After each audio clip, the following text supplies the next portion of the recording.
Salut tout le monde. Je suis très heureuse de vous retrouver en direct de mon salon.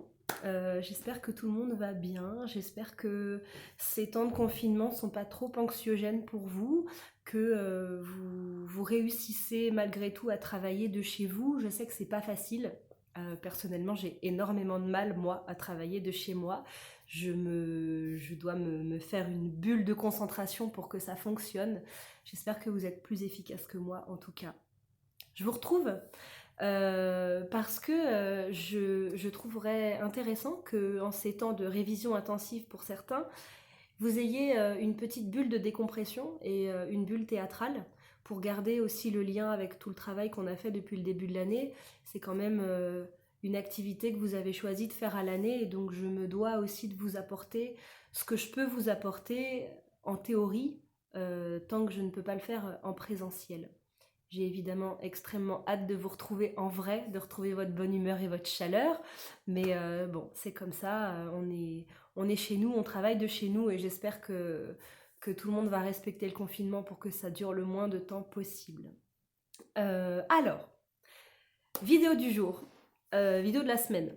J'aimerais vous proposer une réflexion qui traite de l'importance de la parole. En fait, cette vidéo-là, elle m'a été inspirée par vous et surtout par votre peur de passer. À chaque fois que je vous demande de faire un travail, que je vous demande de votre travail sur les monologues, par exemple, à chaque fois que je vous ai demandé, j'avais personne d'enthousiaste pour passer. Il y avait toujours, j'ai senti cette angoisse de passer. Alors je parle pas pour tout le monde, il y a dû y avoir 2 personnes par groupe qui étaient enthousiastes à l'idée de passer et tout va bien et super et écoutez cette vidéo quand même parce qu'elle va vous servir. Mais sinon tous les autres avaient peur. Pourquoi on a peur? Et c'est la réflexion que je vous demande de mener. Pourquoi vous avez peur de passer? Alors je vais vous répondre avec ce que je pense moi. Évidemment, c'est juste mon avis de comédienne et de metteur en scène. Euh, c'est pour vous donner un angle de réflexion, mais évidemment, je vous invite vraiment à forger la vôtre de réflexion. C'est le plus important et c'est aussi le travail qu'on demande aux comédiens, de se forger sa propre opinion en prenant à droite et à gauche les infos. Donc, je vous livre mon point de vue et j'espère qu'il vous sera utile. Alors, on a peur de passer justement en ces temps de révision et d'examen. Je sais qu'il y en a qui vont passer à l'oral, ou pas d'ailleurs, en fonction des circonstances. Je ne sais pas du tout comment ça va se passer cette histoire, mais de mon temps, on passait à l'oral et on avait peur. Mais parce qu'on avait peur du jugement, on avait peur de la note. Je suis vraiment désolée, amis professeurs, mais c'est vrai. On est sans arrêt jugé sur ce qu'on va dire. Et est-ce que ce qu'on va dire, ça va être intéressant ou pas? Donc est-ce que ce qu'on va dire, ça mérite une bonne note ou pas? Est-ce que c'est pertinent ou pas? Et on est sans arrêt en train d'évoluer dans ce monde-là, c'est-à-dire de prendre la parole avec cette petite arrière-pensée qui nous dit, bon alors ce que je vais dire c'est intéressant ou pas? C'est intelligent ou pas? Et même si on le dit en connaissance de cause, en sachant que c'est pas intelligent, on le fait par provocation. On est toujours en train de se demander si ce qu'on va dire est intelligent ou pas. J'ai mis énormément de temps à faire cette vidéo parce que j'avais peur de ne pas vous dire de choses intéressantes. C'est peut-être le cas, je ne sais pas. Je la fais quand même, ça me fait plaisir. Bon bref. Mais on est toujours soumis au jugement de quelqu'un. Et ça, malheureusement, je pense que c'est parce que on nous a éduqués comme ça. À chaque fois qu'on prend la parole, c'est pour répondre à une question et c'est pour que ce soit juste ou faux, ou à moitié juste ou à moitié faux. Et donc à ça, on a des notes qui s'échelonnent de 0 à 20 ou de A à F en fonction de la notation et des pays. Donc déjà, on est conditionné par ça. Mais ça, c'est le système scolaire. Et ce que je vais vous demander de ne plus faire quand vous venez au théâtre, c'est de penser que vous êtes dans un système scolaire. Le théâtre, c'est un lieu d'expression.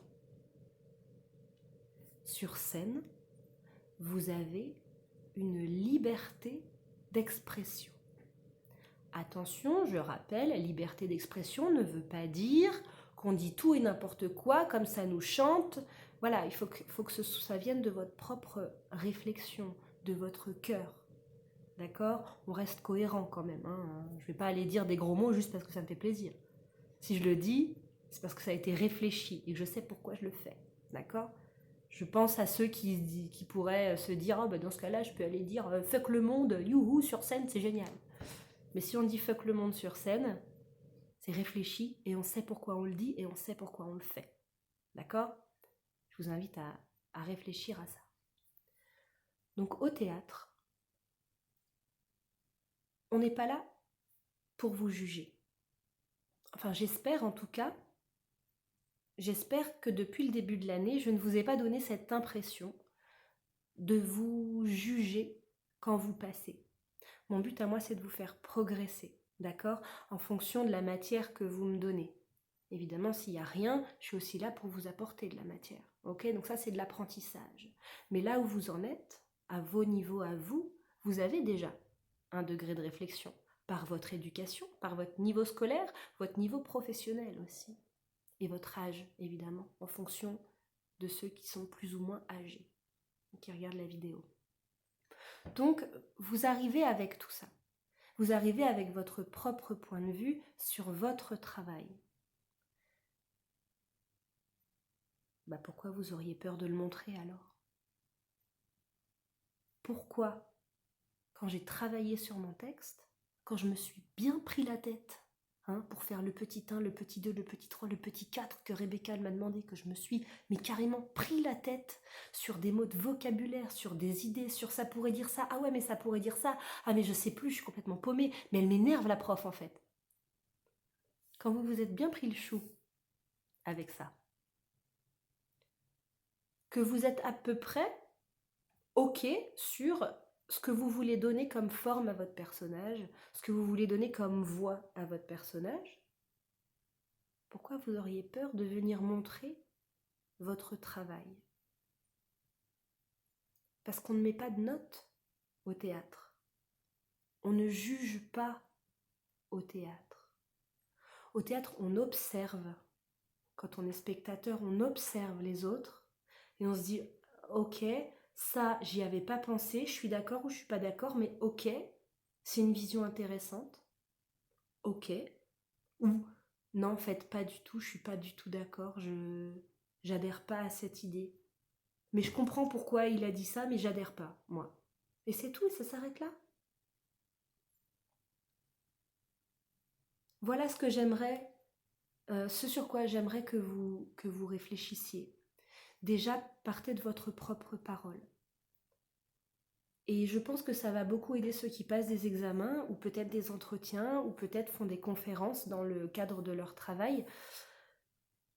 Quand vous venez parler à des gens, vous venez délivrer un message. D'accord?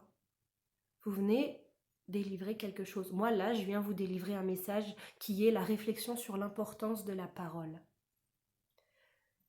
Si j'avais pas eu la parole, j'aurais pas pu vous parler de ça. Et j'ai même pas dit la parole, j'ai mis comme titre l'importance de la parole, parce qu'en soi, la parole est importante. La mienne est importante. Je trouve que mon point de vue est important pour moi. Et donc c'est ça que je viens exprimer aujourd'hui. C'est ça que je viens vous livrer. C'est ça que vous écoutez, et ce après sur quoi vous vous forgez votre opinion. Je ne sais pas si on peut étendre ça aux examens de fin d'année, les professeurs de français et les professeurs me répondront, mais quand je viens passer mon examen, alors on enlève la peur du jugement et la peur de la note, ok? On enlève ça. Je viens quand même défendre une idée. Je viens défendre une opinion. Une opinion que j'ai planchée pendant 4 heures ou pendant 20 minutes, ça dépend de votre examen. Mais c'est quelque chose auquel j'ai pensé, auquel j'ai réfléchi et que je viens transmettre à quelqu'un d'autre. Vraiment, si vous ne pensez qu'à ça, qu'est-ce que je viens délivrer comme message? Je suis convaincue de mon message pour moi-même parce que j'ai réfléchi et je suis conscient de ce que je vais dire.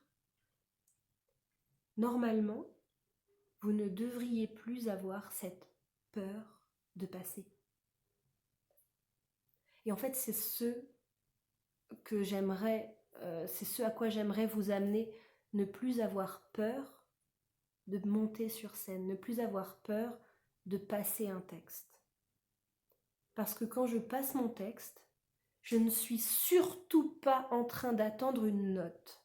Je ne suis surtout pas en train d'attendre un c'est bien ou tu pourrais travailler plus. Non, non, j'attends pas ça. En tant que comédien, quand je passe, je n'attends pas ça.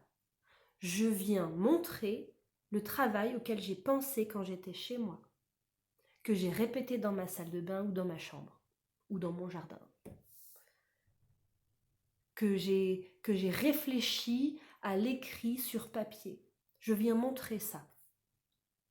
Après, c'est le rôle du metteur en scène de prendre en compte mon travail et de le faire coller avec sa vision de la chose. Bon, bah s'il y a un décalage, le rôle du metteur en scène, ça va être de vous faire descendre, ok, jusqu'à sa vision, de vous amener jusqu'à sa vision. Mais s'il y a un décalage dans le bon sens, mais ça va faire que nourrir en fait le projet du metteur en scène. Donc en fait, votre vision, elle est hyper importante. Votre vision, elle détermine le projet aussi. D'accord ? Il est con, le metteur en scène, qui prend pas en compte le travail de son comédien et qui dit c'est comme ça, alors tu vas descendre comme ça.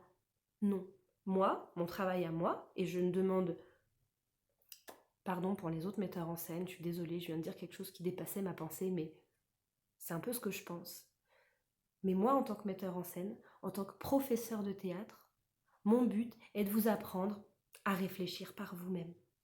Si c'est une bonne idée, on la garde et ça va faire que monter notre projet. Et c'est comme ça que ça fait plusieurs années qu'on monte des projets de dingue tous ensemble parce que je me nourris de vous. Et ça, c'est cool. Évidemment, si c'est à l'opposé de ce que je pensais faire de la pièce, mon but c'est de vous ramener aussi, parce que des fois il y en a, ils partent dans des délires, ils se font des petits délires chez eux quoi. Et tant mieux, ils ont une grande imagination. Mais le but c'est aussi de ramener à quelque chose de cohérent. Donc servez-vous de ça. Pensez que quand vous êtes sur scène, quand vous montez sur scène, vous venez pour délivrer un message, un travail, une pensée, une réflexion. S'il vous plaît, passez. Montez sur scène. Combien de fois j'ai entendu, depuis le mois d'octobre, donc depuis le moment où je vous ai demandé de travailler des monologues, je connais pas bien mon texte. Là, je vais pas y arriver parce que du coup, je connais pas bien mon texte, je vais bugger, Et qu'est-ce que j'ai répondu à chaque fois? C'est pas grave. Invente, improvise. Parce que c'est quoi le plus important au stade où vous en êtes? C'est quoi le plus important? C'est pas connaître votre texte. Évidemment, c'est important. Évidemment. Et plus tôt vous le saurez, votre texte, mais ça je n'arrête pas de vous le répéter, mais plus tôt vous savez votre texte, et plus tôt vous avez une charge mentale en moins. Le texte, c'est une charge mentale. C'est un poids. C'est chiant. Bah, débarrassez-vous-en le plus tôt possible. Pour ne pas avoir cette charge mentale et pouvoir vous consacrer à l'essentiel, au travail du comédien, au message. Et là, vous allez commencer à vous amuser. Vous allez commencer à chercher les subtilités de votre personnage, ou pas, et peut-être à vous prendre le chou et à vous dire « je ne comprends pas ce personnage ». C'est là où vous allez en parler à vos collègues, c'est là où vous allez en parler à votre metteur en scène en disant « je ne comprends pas ce mec-là ou ce personnage-là, j'arrive pas à coller à son discours ». Mais quand vous ne connaissez pas votre texte, ça ne doit pas être un prétexte pour ne pas passer. D'accord ? Évidemment, si vous n'avez pas du tout travaillé, bon bah c'est pas bien. D'accord? C'est pas bien. Effectivement, si on vous donne un boulot à faire, faites-le. Bon, vous connaissez mon discours par rapport à ça. L'engagement du comédien. Peut-être que je ferai une vidéo là-dessus. L'engagement du comédien dans son projet. Vous avez un travail à faire, moi j'ai un travail à faire. Si chacun fait son boulot, normalement, ça devrait avancer. Bon, si vous arrivez que vous n'avez pas fait votre boulot, bon bah, oui, vous regardez les autres, bien sûr. Mais si vous avez ne serait-ce qu'un chouïa travailler votre texte, et si on fait du théâtre, les amis, c'est pour travailler des textes. Ok? Ça fait partie du job. C'est pas que pour ça, mais ça fait partie du job. Eh bien, venez le montrer. Et prenez conscience que votre avis, que votre travail compte, est important et a de la valeur. Celui qui pense qu'il fait de la merde, il a tort. D'accord? Ce que vous faites quand vous réfléchissez à un personnage, quand vous travaillez sur un projet, sur quelque chose, quand vous venez en parler, ça a de la valeur. Et c'est en ça que je vous demande de réfléchir. D'accord? Tout ce que vous dites est important. Tout ce que vous dites a de la valeur. À partir du moment où vous voulez le défendre avec le cœur, avec le cerveau, voilà, je crois que je l'ai assez répété, mais j'espère que ça vous donnera un petit angle de réflexion, que ça vous changera les idées. Et je vous fais de gros bisous, je vous dis à très bientôt. Et portez-vous bien, soignez-vous bien, protégez-vous et protégez les autres.